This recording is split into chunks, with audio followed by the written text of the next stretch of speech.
Indian polity historical background. The company rule from 1773 to 1858.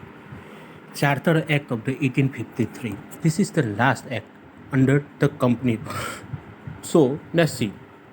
This was the last of the series of the Charter Acts passed by the British Parliament between 1793 to 1853. It was a significant constitutional landmark. The features of this act were as follows. 1. It separated, for the first time, the legislative and executive functions of the Governor General's Council. It provided for the addition of the 6 new members called legislative councillors to the council. In other words, it established a separate Governor General's Legislative Council, which came to be known as the Indian Central Legislative Council.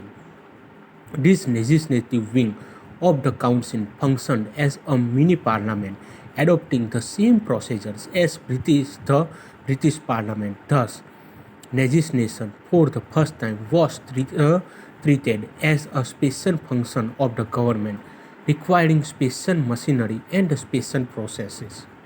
Second, it introduced an open competition system of selection and recruitment of the civil servants. The covenanted civil service was thus thrown open to the Indians also. According to the Macaulay Committee, the Committee on the Indian Civil Services was appointed in 1854. Third, it extended the company's rules and allowed it to retain the possessions of the Indian territories on the trust of the British Crown, but it did not specify any particular period. Unlike the previous charters, this was a clear indication that the company's rule could be terminated at any time the Parliament liked. 4.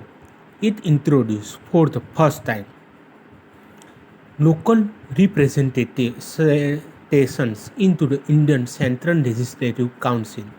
Of the 6 new legislative members of the Governor General's Council, 4 members were appointed by the local provincial governments of the Madras, Bombay, Bengal, and Agra. Thank you very much.